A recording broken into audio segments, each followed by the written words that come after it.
નમસ્કાર, super six સાથે હું છું નીરુ। સાંજે 6 વાગ્યા સુધીના 6 ટ્રેન્ડિંગ મુદ્દાઓની વાત કરવાની છે સુપર સિક્સમાં। દેશ વિદેશમાં આજે એવી જ પરિસ્થિતિ ઊભી થઈ છે જે લોકોના રોજિંદા જીવનથી લઈને સલામતી સુધી બધાને ઝંઝોડી નાખે। ક્યાંક એરલાઇનની મોનોપોલી મુસાફરોને ત્રાસ આપે છે તો ક્યાંક ખાદ્ય પદાર્થોમાંથી નીકળતી જીવાત વિશ્વાસને તોડી નાખે છે।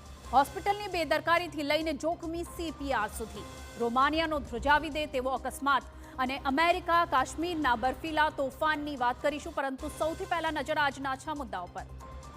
દેશની હવાઈ મુસાફરીનું નિયંત્રણ જાણે હવે એક જ કંપનીના મૂડ પર ચાલે છે। 65% માર્કેટ શેર ધરાવતી ઇન્ડિગો જ્યારે હાથ ઊંચા કરી લે ત્યારે કેવી પરિસ્થિતિ થાય છે તે આપણે સૌએ જોયું। બીજા મુદ્દામાં વાત ભાવનગરથી રાજકોટ સુધી એક જ ચિંતા।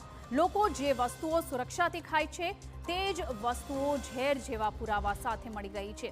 મીઠાઈમાંથી જીવાત અને ચોકલેટમાંથી ઈયળ મળી આવતા ખળબળાટ મચી ગયો છે। ત્રીજા મુદ્દામાં વાત વડોદરાની ગોત્રી હોસ્પિટલમાં ફરી એક વખત બેદરકારીનો કાળો ચહેરો સામે આવ્યો છે।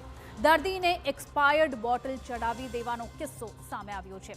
તો વલસાડમાં એક એવા દ્રશ્યો સામે આવ્યો છે જેમાં લોકો આશ્ચર્યમાં પડી ગયા છે। ઝેરી રસેલ વાઇપરને CPR આપવામાં આવ્યું।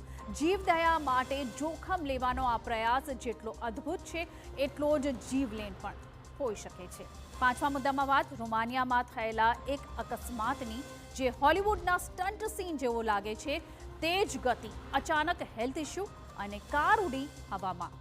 સુપર સિક્સમાં અંતમાં વાત ઠંડીનું ત્રાટક્યું શું કહેવાય છે તે આજે અમેરિકા અને કાશ્મીરમાં જોવા મળી રહ્યું છે। રસ્તાઓ, ઘર, શહેરો બરફના થરથી સફેદ થઈ ગયા છે।